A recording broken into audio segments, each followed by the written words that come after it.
Good morning, everyone. Thank you again for joining this important session on reinforcing climate resilience through integrated climate solution here. I would request Dr. Rachel McDonald, Deputy Director General of International Water Management, to moderate and lead this session. Over to you, Dr. Rachel. Thank you, Girish. Thank you. Welcome everybody on the pavilion and everybody around the world for joining this. Today at the COP is the day of disaster risk and reduction. And we know this is taking place across many of the pavilions, many of the discussions, because those impacts are some of those areas that are undermining development. They affect some of the most vulnerable people in the world. Here on the Water Pavilion, we are particularly looking at droughts and floods, but this morning we've already been thinking about waterborne diseases. We've been looking at storm surges in small island states. We've had a very rich discussion so far on those areas. With us today are a group of distinguished experts who are going to bring further nuance and further insight into these discussions as we looking at what are climate resilience solutions and what can we undertake. We've just had in the previous session about a whole set of discussions focused on adaptation. What is effective adaptation? What is effective resilience? And how can we bring that into our projects and planning? So I think in this conversation we're going to look at more strategic approaches and strategic plannings about looking after drought and risk floods, because we do know that these have such appalling impacts, as we can see around the world. You can look at Angola or Jordan or Madagascar or the mighty Colorado River. So many of those images coming that these droughts are having the effects now. And under the IPCC report, we can hear that they're not only going to increase in frequency, but they're going to increase in intensity. So this is a conversation that we need to have now. So Girish, I'd like to call on you first to set the scene and give us your talk on innovative strategic approaches in managing drought and flood risks. And Girish is the research group leader at the International Water Management Institute for Water Risk and Development Resilience. Over to you, Girish. Thank you, Rachel, for setting the scene, and thanks again for the crowd gathering, and I know it's how important this session is. You did a right job of joining this session. So thank you again for all being with us today. So I would speak on some of the strategic approaches we need when it comes to managing floods and drought. I present this on behalf of consortium of all the partners from IMI, ICR, CGR Research Program on CCAF, and WLE for giving this opportunity. The next set of intervention, I think this is an important running title we would like to speak on today. A climate crisis is a water crisis that we should keep important at this perspective, because we are in COP. It's not about just climate, it's also about enhancing water resilience, right? So when you look at the statistics of water-related risk, it is about 80% of the water risk are natural disasters like floods and drought. You see the alarming number of people died, population exposure. We're talking about $850 billion of economic damages. We are talking about COP is about 100 billion. We're talking about 20 years, we lost about 850 billion US dollar. So it's alarming statistics for development aid when it goes to climate adaptation and mitigation. And I think critical is about implementing an integrated water risk management strategy is very important, promoting increasing resilience strategy on conjunctively manage the floods and drought. And how do we really tackle floods and drought? That's some of the solution I will be speaking today. So one of the main important is there are 4 pillars we speak on: information and data, technologies, policies, and governance. I think it is very much important to integrated floods and drought management. We need to have a clear shared vision, not about just having some early warning. If we do not have an holistic approach, having some information on preparedness alone is not enough. We also need to have bottom-up process, right? One side we have policymakers promoting what is the strategies they need to do in the coming 10 years. But it's also important to come from the community perspective, what they need in terms of resilience development. I think that's what I would like to see, and we need to keep these 2 global targets very clear in terms of SDG and as well as the Sendai framework.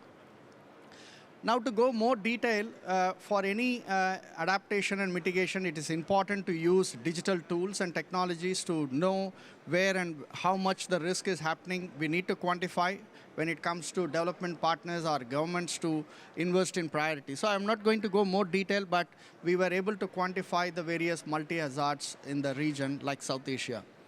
And again, as I speak on climate solution, we need to speak on the important framework that launched by WMO when it comes to integrated drought management program.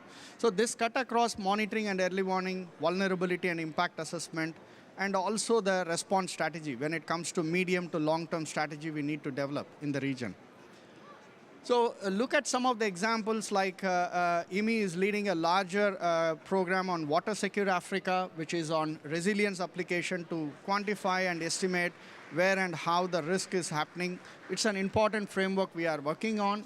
We do have powerful cloud technologies that can help. How do you determine a timely early warning to early action? And also we need to ensure these informations are produced and shared to the relevant authorities in a holistic approach and in a participatory process. And I just want to also highlight, as we talk about a lot of building disaster risk management strategies, it is also important to translate residual risk from public sectors to private sector. So it is an innovations we have developed over the years called index-based flood insurance, which can help communities to transfer their risk, whether it is through farming practices, whether it is livelihood risk, etc. So this is an innovation that is recognized by Group of Earth Observation as one of the climate action innovation.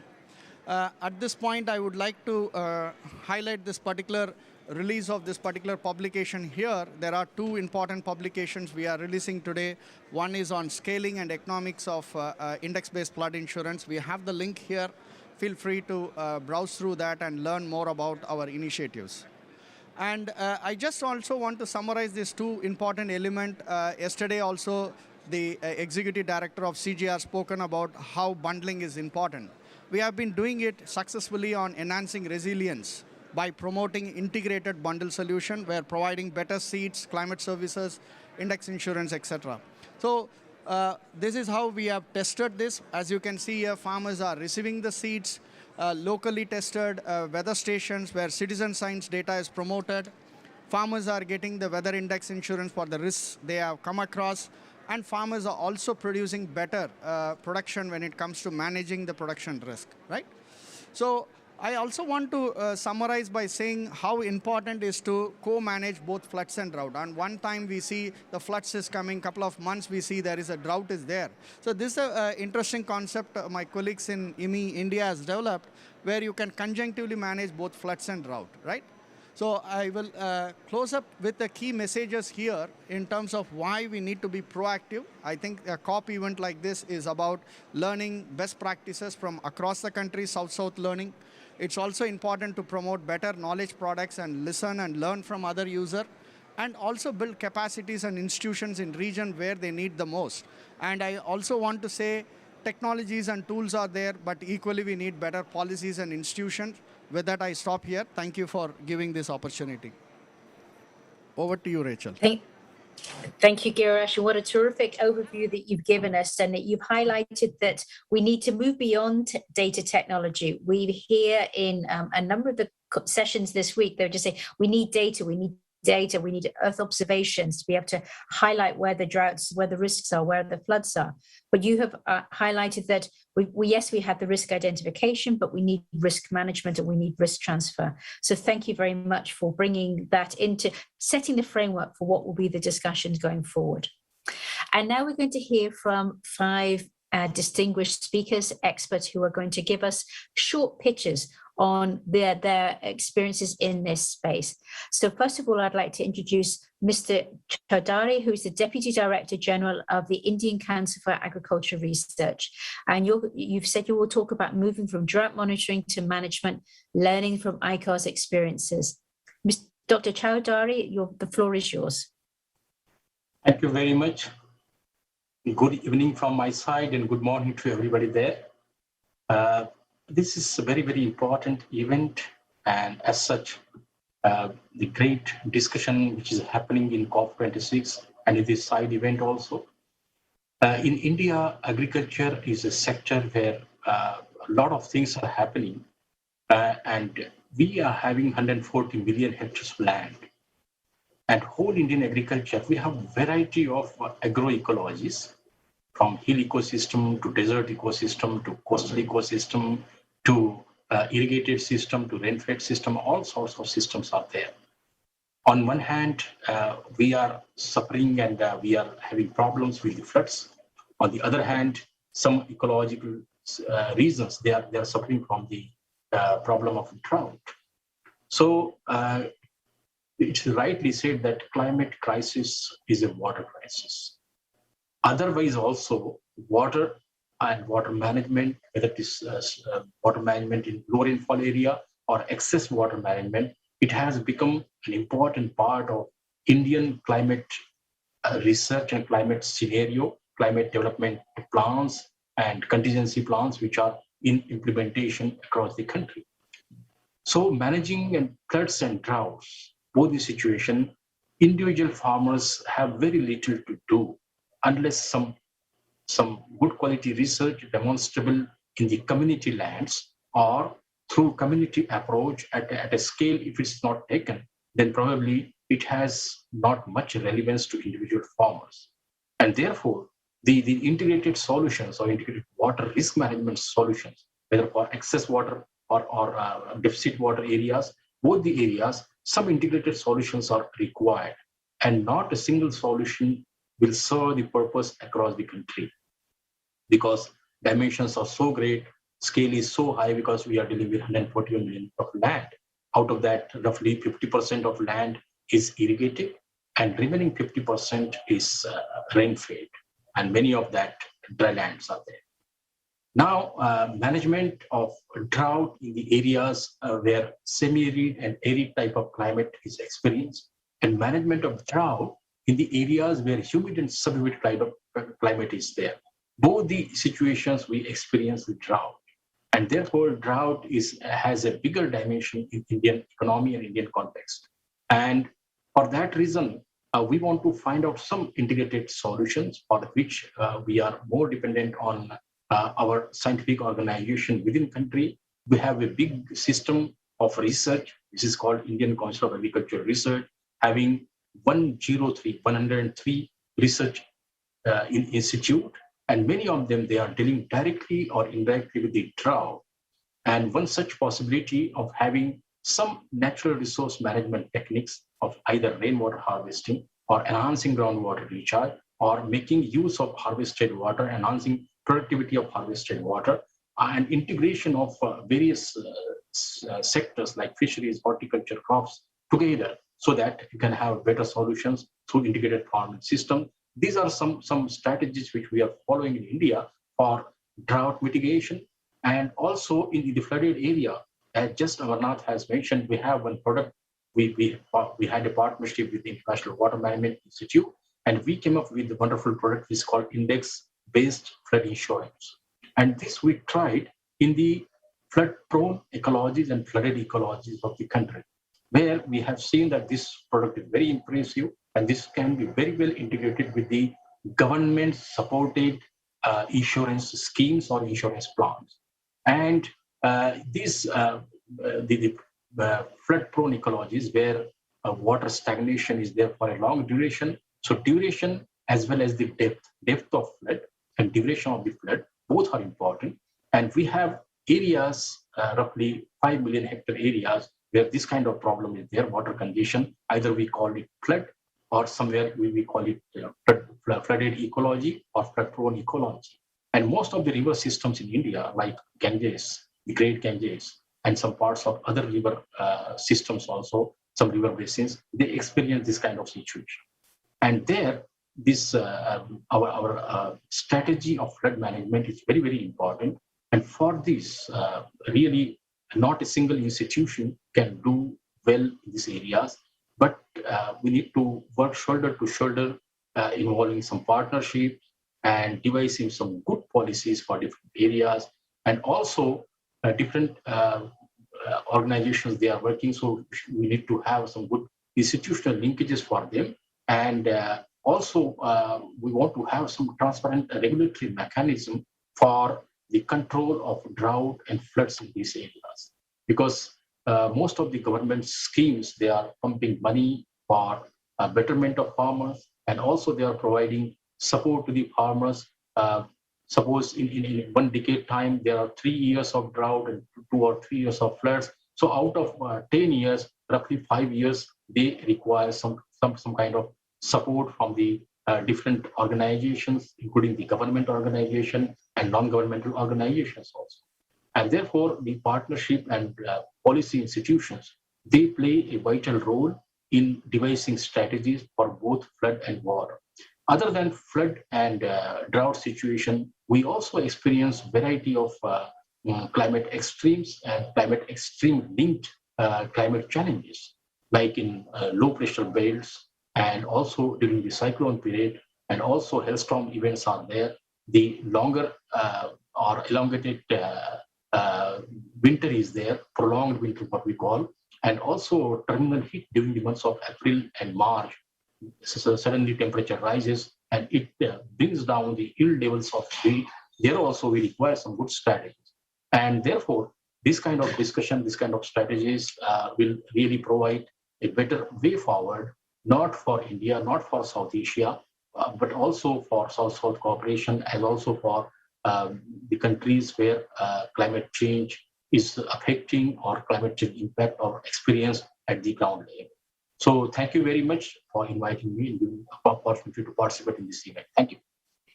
Thank you, Dr. Chowdhury. So you've been telling us about the differences, but the similarities between managing droughts and floods, and the way we can bring technology, but we need strategic planning as well to be effective. And what you were giving us details about how in 10 years you will have 3 droughts and 2 floods, or that the continued experiencing of extreme events. And this is something the IPCC report has highlighted is happening and will happen even more. So we know that it's not even just drought adaptation. We have to have both management of those extremes in our portfolio as we deal with the future going forward. Thank you very much. That was a really valuable interjection for us. Our next speaker is Mr. Mangesh Nirajam Pantaka, who is the head of agricultural reinsurance at Swiss Re in India. When we know insurance and reinsurance that backs us is a critical part of the risk transfer process. And Mr. Mangesh is going to talk about why we need to rethink our natural catastrophe risk models. The floor is yours, Mr. Mangesh. I hope you can see my slide. Yes, we can. That's fantastic. Thank you. Great. First of all, thanks for this opportunity. Glad to see the launch of the publication on the index-based insurance products, where Swiss Re was also associated. Honored to share some thoughts on a very important topic, which perhaps keeps every actuary underwriter in the insurance industry busy. Why do we need to rethink our natural catastrophic risk models, or in short, CAT models, as we call them? To begin with, perhaps let's try to understand a bit more on what these models are. These are simply mechanisms by which we can compute the potential losses due to specific natural perils. And in the agriculture context, obviously, they help us in understanding the economical impact of these perils, major catastrophic events on crops, on livestock. And a changing climate means there would be changes in the frequency, intensity, and perhaps timings as well of the extreme weather events. This makes the job a bit tricky for the person using conventional sort of CAT models.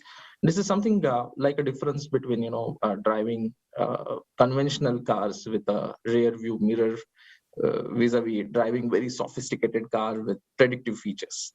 It's getting clearer that we cannot really keep on using just the historical sort of loss view to predict the future. And in this context, I would like to draw your attention to a powerful insight from the Geneva Association about the current status of catastrophe models. While I'll quote, while highly useful for today's and next year's portfolio management. Catastrophe models are limited in providing decision useful quantitative information over a longer term, impeding the progress towards a forward-looking climate change and exposure/vulnerability landscape. Quotes complete. If you see, in general, the topic of this climate change and interaction with the CAT models, obviously, it does affect the overall branch or branch of science of CAT models. First question is, what is the magnitude of the risk?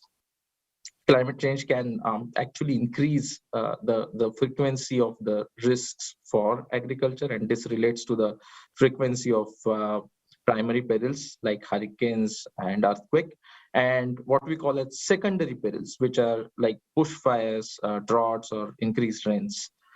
Typically, these secondary perils are actually those who have affected the agriculture sector the most in the recent past. They're also harder to predict because they're more localized in nature. Apart from this, we expect that the yields can become more variable. Moreover, the distribution of the crop yields or even the livestock sector, maybe the milk productivity of the animals can also change because of climate change. Second question is, what is being insured? Does it change? And we may have actually new crop varieties and perhaps more sturdy animals which adapt to the hotter climates easily. And that means the core varieties of the insured matter itself may change.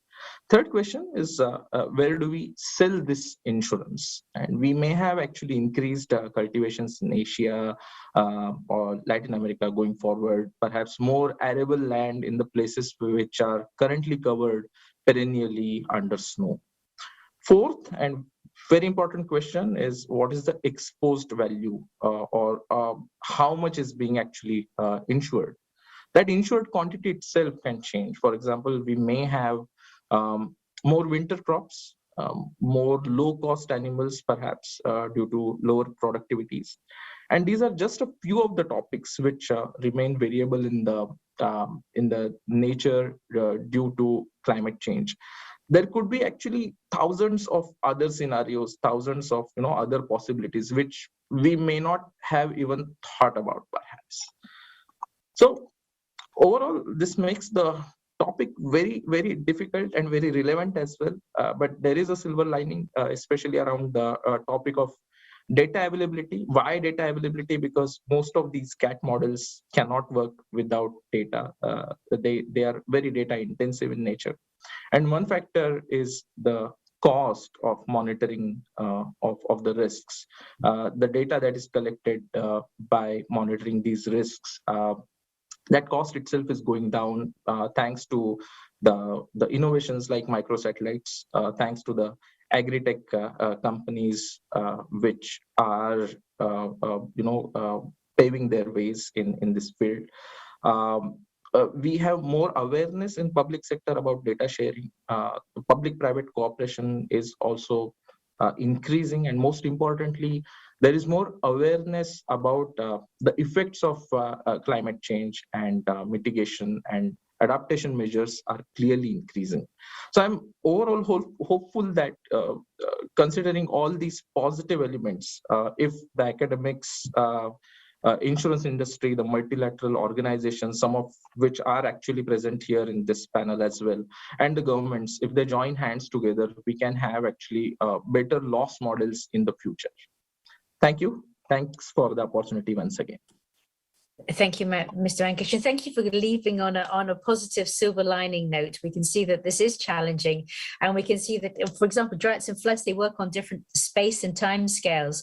Where the flood, we need to have every few hours, we need to be able to assess whether flood is damage, whereas droughts are much longer, and just being able to find them, and definitely working with donors, with funding, with investment, and bringing insurance in as part of the total package, not on its own, but part of the total package of risk transfer. I think that's points very well made, and we appreciate that. Thank you. And then what we do know is that vulnerability is different. where you come from, your background, your gender, your literacy skills, all of those can impact how vulnerable we are to drought. And so it's a great pleasure to welcome Sarah Breslin from Glasgow, from the Water Pavilion, who's a gender focal point and program officer at the Stockholm International Water Institute. And Sarah, we welcome that you're going to bring a talk on applying gender lens in climate change adaptation and risk transfer mechanism. Over to you, Sarah. Thank you so much, Rachel, for that introduction. And yes, like Rachel said, I am the gender equality focal point of the Stockholm International Water Institute, that is part of the organizing the Water Pavilion here in Glasgow.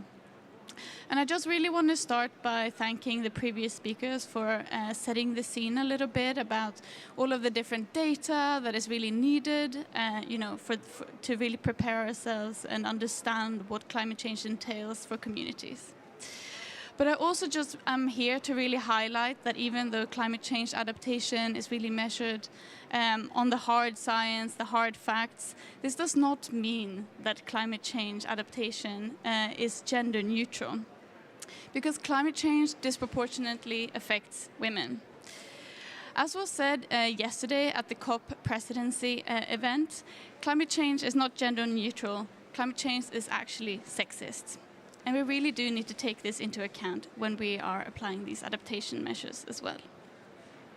So I wanted to start by talking about the restoration of wetlands, which is something that has really been talked about a lot here during the COP. It's a really, really great way to mitigate climate change. Wetlands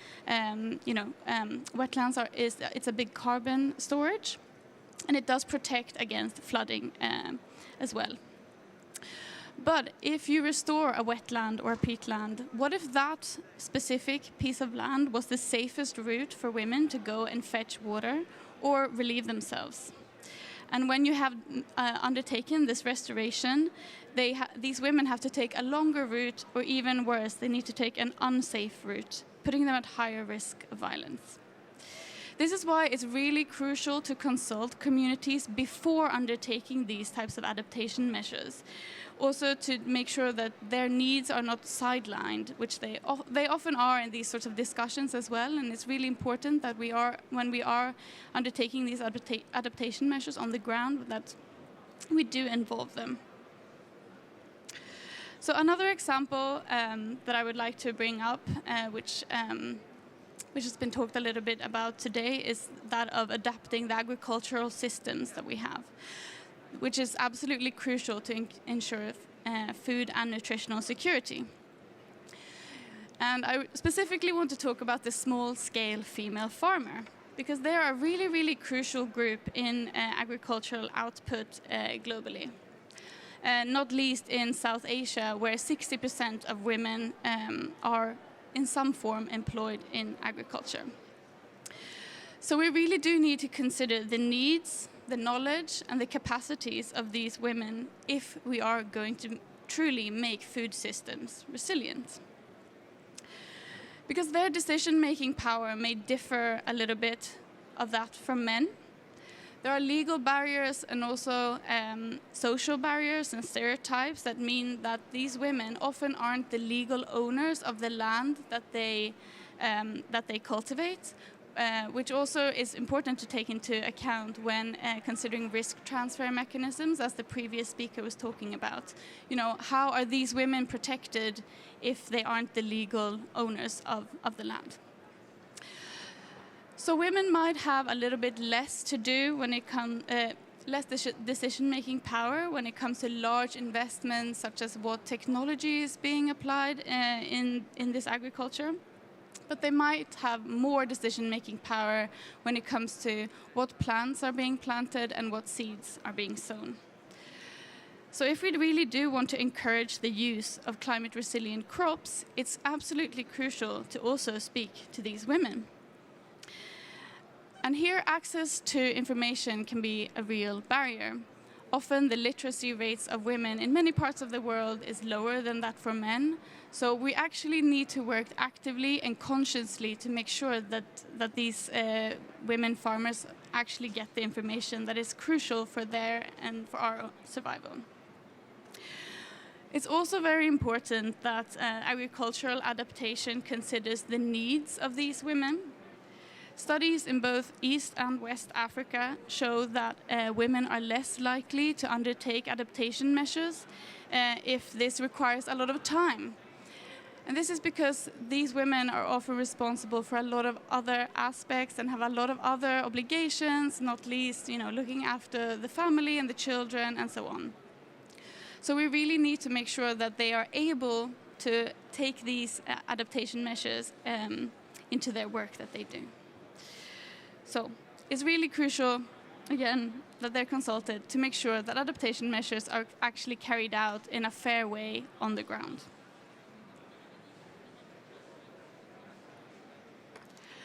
So in conclusion, I would just really like to reiterate that we do need to take the decision-making powers of women and consult entire communities and especially women's groups if we are going to avoid unintended negative social consequences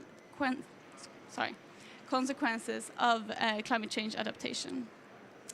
We need to make sure that the information about different types of crops and different sort of strategies actually reach the women on the ground.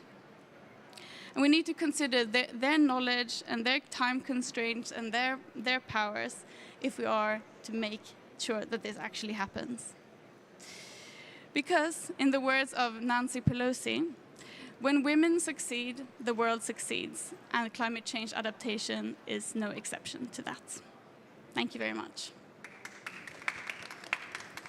Thank you, Sarah. That was a really fascinating insight, and it gives us such guidance on as we're developing our drought and flood or our risk management, mindful of the barriers that are there, whether they're physical barriers or safety or legal or knowledge access barriers, but also some of the areas that we really think about as we develop those adaptation measures. Are we reinforcing, are we reintroducing, or are we redistributing to some of the most vulnerable the risks that come from droughts and floods? So thank you very much for challenging us to think in this further dimension as we develop new measures in that.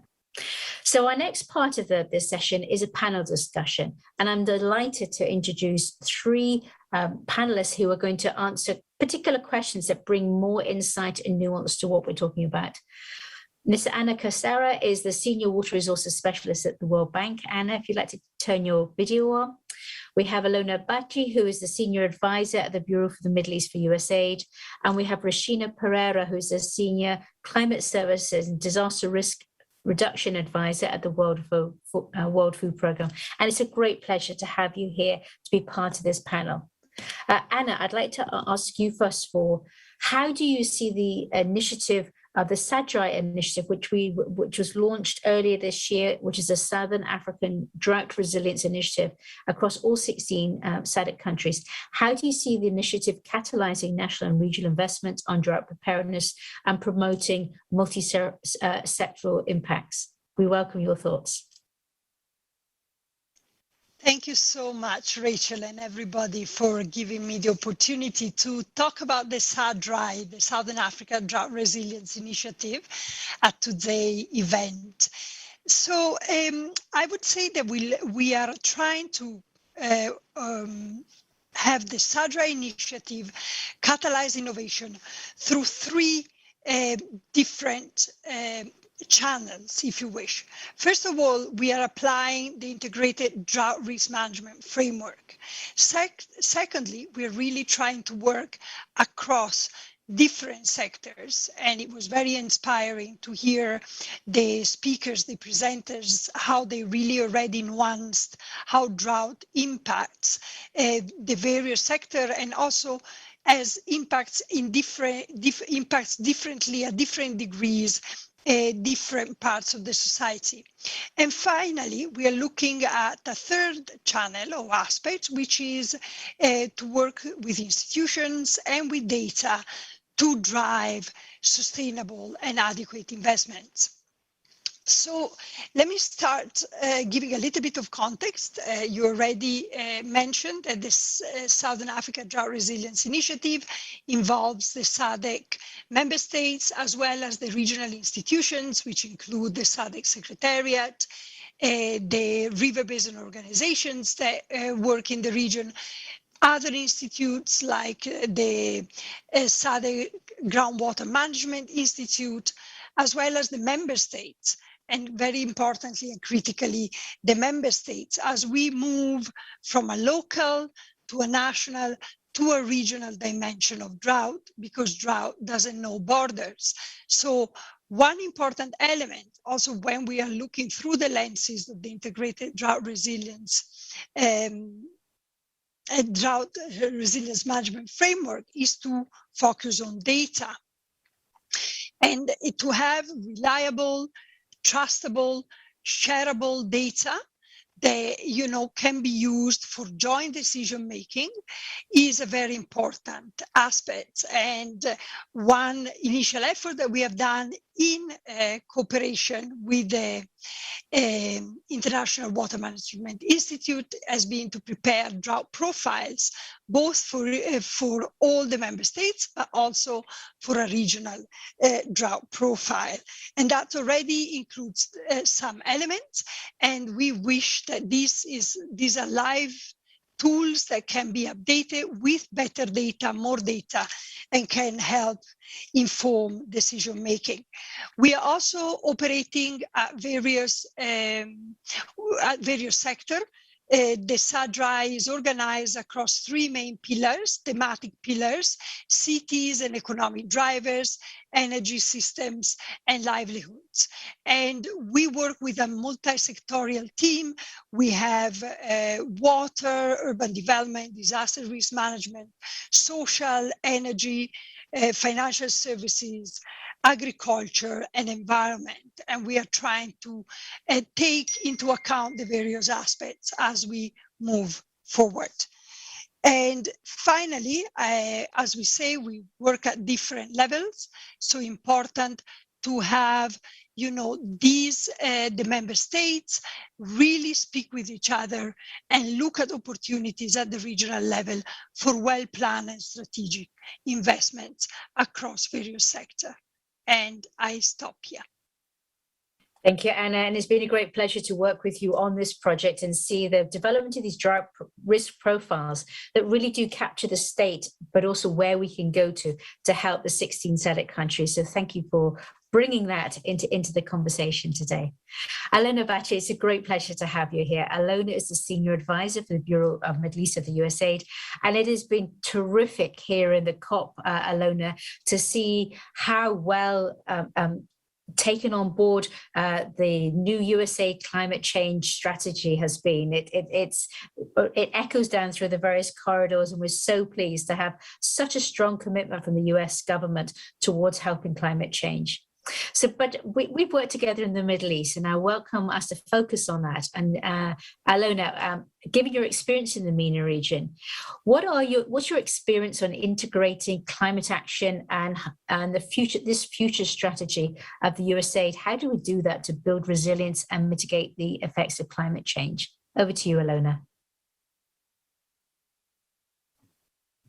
Hello, everyone, and thank you, Rachel. Thank you for Rachel and the entire team for organizing this great and very important conversation.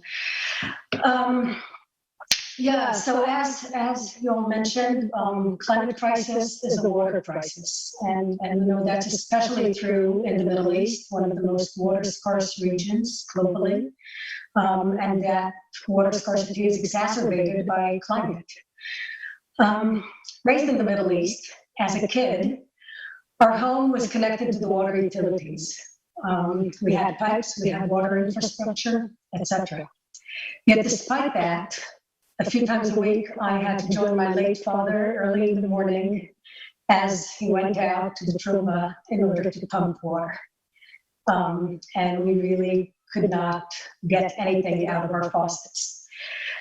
Strict water conservation was a way of life. And though the technology was available, apparently that was not enough to provide us with the water that we needed.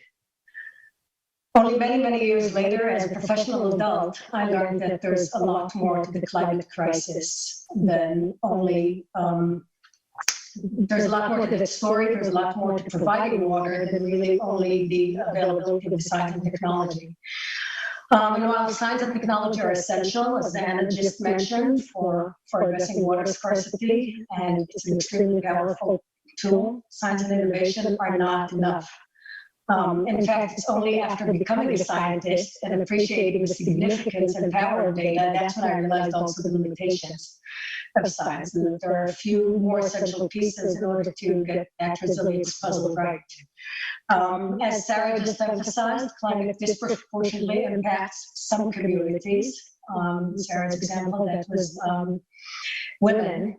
And so as we discuss resilience and addressing the climate crisis, we really have to emphasize the significance of a multidisciplinary and multi-stakeholder approach, and really enabling us to address the problem from multiple facets. So we feel that science and we feel that resilience and climate action generally depends on an integrated approach that builds on evidence-based solutions and SDI to start with, protecting critical lands and ecosystems such as watershed management or wetland restoration, which we just mentioned, alongside win-win approaches like for economic growth and reconciliation ecology at the same time, so sustainable economic growth, but also working with the local communities, both in order to learn from them traditional tried and tested solutions like terracing in the Middle East, and in order to understand how we can really change the situation and together work as a team in order to address the climate crisis. And finally, through policy and governance, which is partially where we come from. One project that exemplifies that approach is the MENA Drought project, which is implemented in Jordan, Lebanon, Morocco. That's a prime example of leveraging global and big data from NASA in order to help local farmers. Through this activity, the team is developing country-specific localized drought forecasting and management tools. But then in Morocco, for example, the government leveraged these tools in order to increase transparency and accountability with local farmers.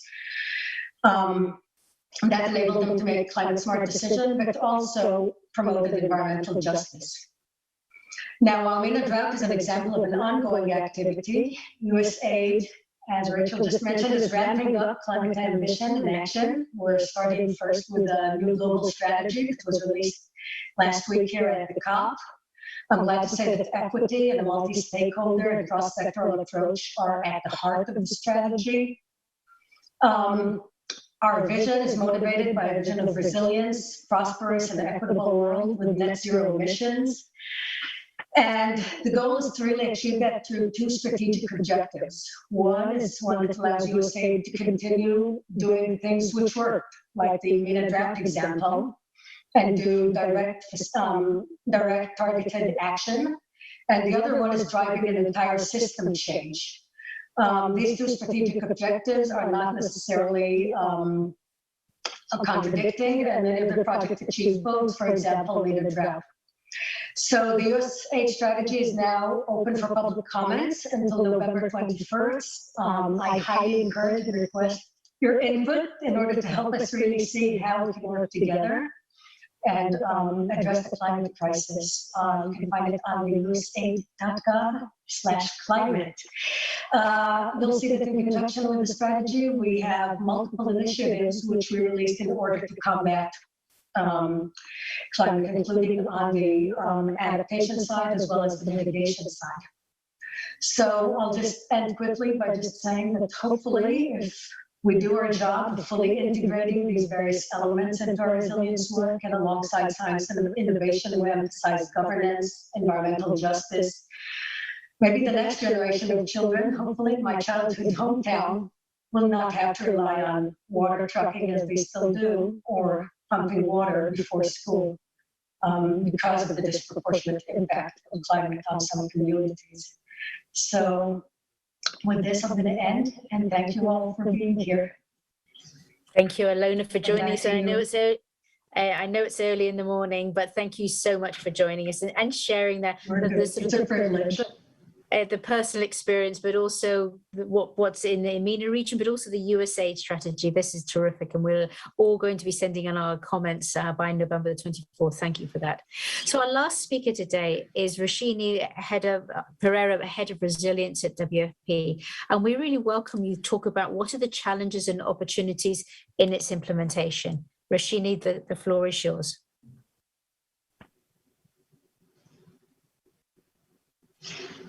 We see your slides ready to go. Great, thank you.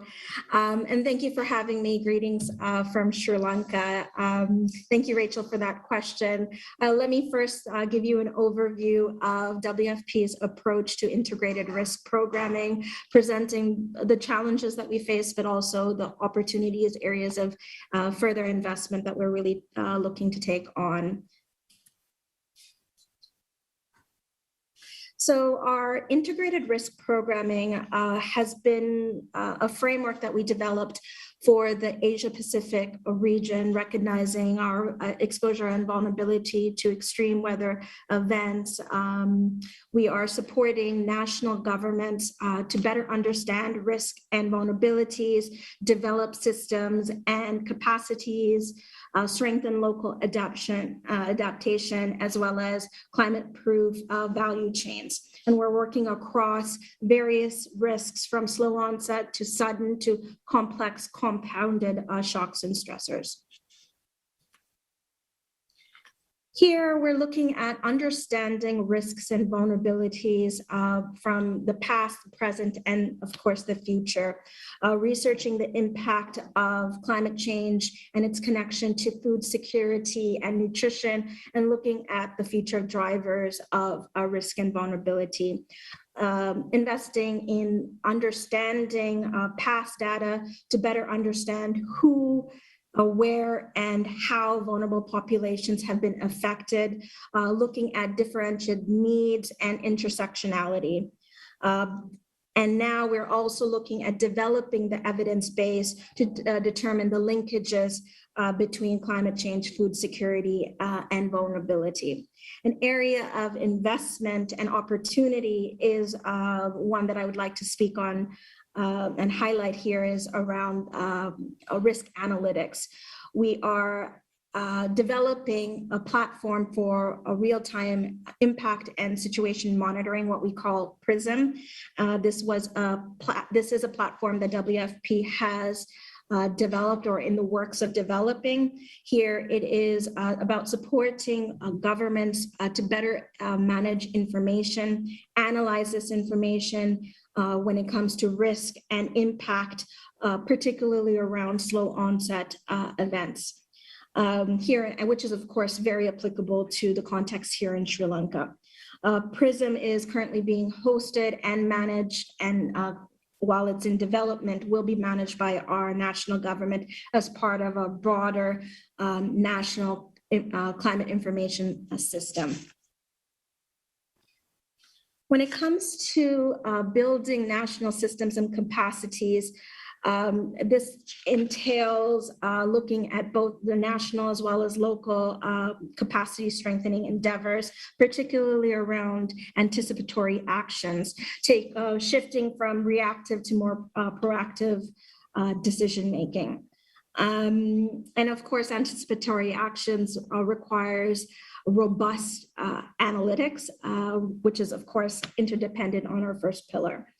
An area of investment is continued focus on preparedness, early response, and shock responsive social protection. When it comes to social protection, we are supporting national governments to expand horizontally as well as vertically their social protection systems to be more responsive to shocks.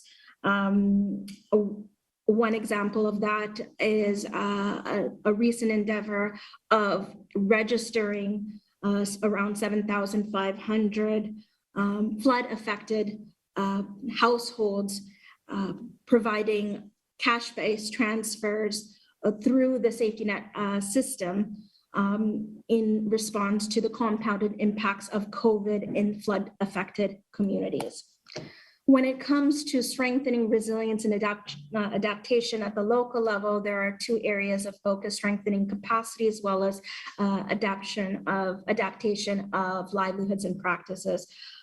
Clear focus on climate change adaptation, but an area that we're really trying to deepen is around last mile climate services, developing more tailored, simplified local advisories to farmers, for example, so that they can make better informed decisions and adapt their livelihoods to the changing climate.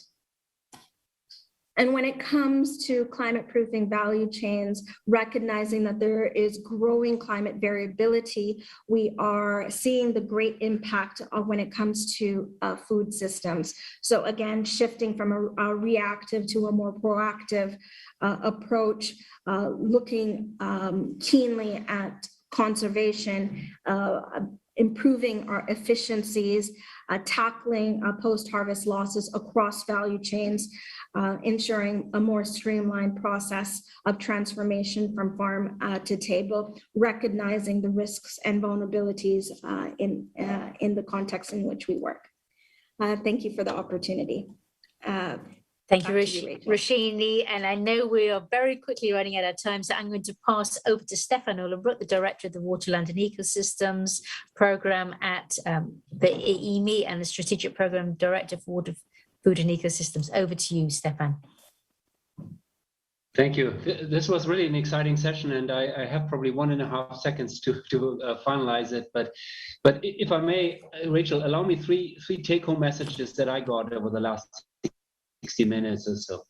I think the first one, which we might have heard before, but I think was made very clearly, among others, by Giriash, but also Dr. Chaudhuri, and so is the importance of conjunctively managing floods and droughts, so not looking at one side of the medal only. And I think also in the work from Swiss Re, it was very clear that it's important of data and monitoring. And I like the statement on silver lining, and that makes us increasingly, it doesn't make it easy, but it is increasingly possible to estimate the extent of floods and droughts, to make better predictions, etc. And therefore, this integrated management is also taken up in organizations like WFP, we just heard, which is wider than floods and droughts, but this conjunctive management of risks, integrated management, including social protection, food risks, etc., is the way to go. The second point, which was coined very clearly today, was countries need to promote all the phases of disaster risk management. And that should be really based on the latest knowledge, latest data, latest science, latest understanding, and include all players, including public and private, who often then should work on partnership solutions. And that is important. I think Anna from the World Bank made the point very clear when she spoke about the regional Southern African Drought Initiative, about the importance of data sharing also in this wider regional context. And I think we all are so happy to hear about the exciting developments recently at USAID with the new strategy, which puts also this up front, if I got you right, but also aspects of equity and building resilience for all. And my last point I want to make, which is often a bit forgotten if we speak about floods and droughts, is the gender issue that came up clearly very much. It's part of the USAID strategy, but also the colleague Sarah from CB and WFP made the point as well. There is a digital exclusion at the moment, and we need to work so stronger digital inclusion and give good focus on gender and integration, and that is very important for sustainable solutions in this space. With this, thank you so much. I was very happy to see as Program Director of WRE that some of the investments the program has made over the last years are taken up in science, but even more so in practice and operations. Thank you. With this, over to Rachel to close the session. Bye. Thank you very much for our fantastic speakers. Stefan, you captured it so well. We have covered so many areas here. So thank you. Thank you to all those listening in. Thank you for those who are joining us in the pavilion. I'm getting lots of great shots of you there. So take care. Let's manage those droughts and floods, and see you all soon. Bye-bye.